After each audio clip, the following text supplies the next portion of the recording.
Moving to a new place is never as simple as it looks. Behind that decision, there's a whole world of changes waiting for you. Finding a new apartment, meeting new people, rebuilding your network, adapting to a new culture. Sometimes, even a new language. It's a leap that pushes you out of your comfort zone, whether you're ready or not. I've always thought of myself as someone who handles moving pretty well. Most people get attached to their environment, their people, and their routines. But for me, moving has felt like opening a new chapter of my life. Something exciting, unknown, and full of possibilities. After graduating from university, I moved to Shenzhen and lived there for almost 8 years. Then, almost overnight, I decided to move to Shanghai, a place I had dreamed about since my uni days. I stayed there for 2 years, met my boyfriend, and eventually decided to move to Singapore this year.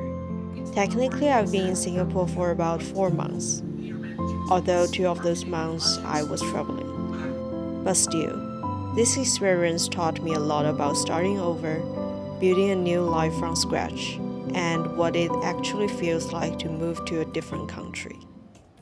And that's what I want to talk about today. How to reset your life in a new place and what I've learned in my first 2 months living in Singapore.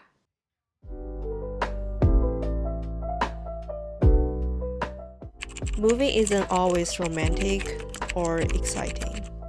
After arriving in Singapore, there was a period of time that I didn't feel great.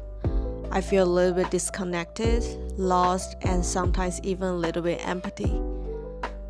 It surprised me because I've moved so many times in my life, but moving to a new country hit differently.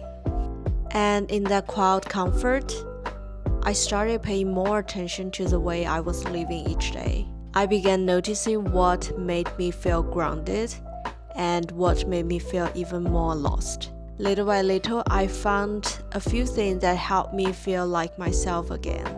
They're simple, but they brought me a lot of stability during this transition. I want to share them with you in case you are also going through something similar right now.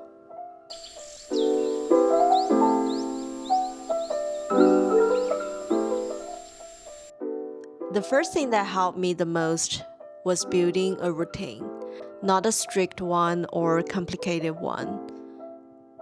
Just simple habits that gave my days some shape. When everything around you feels new, having a routine makes you feel more stable. For me, it was waking up at the same time, working out, cooking breakfast, going for a walk. Small routines bring a bit of home into a new place. The second thing was to spend time alone, really alone, and getting comfortable about it. Moving to a new country means your social circle disappears overnight. So you naturally spend more time with yourself. At the beginning, I honestly couldn't stand it.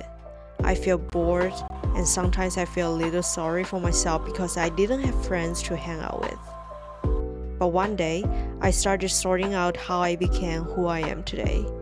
It bloated my mind. I began reading more, journaling, and really listen to what was happening inside me. Being alone doesn't mean being lonely. Sometimes it's a moment you meet who you really are.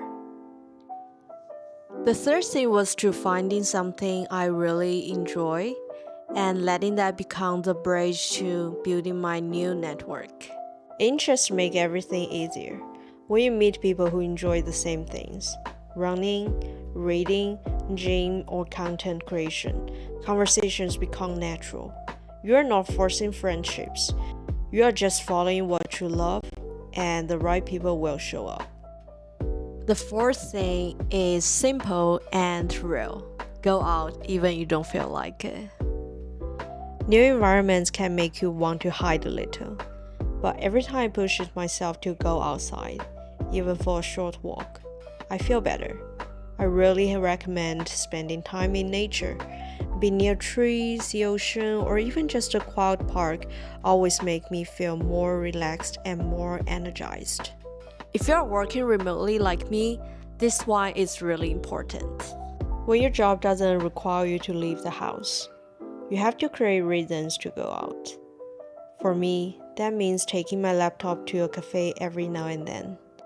I also use it as a way to explore the country, and every time I ended up discovering something new, it really makes me feel more connected to this place. Working from home is convenient, but going outside makes your mind feel alive again. So that's where I am right now. Still figuring things out, a small step at one time. If you want to follow along, I'll be sharing more about what I'm learning and life in Singapore. Thank you for being here, and see you in the next video.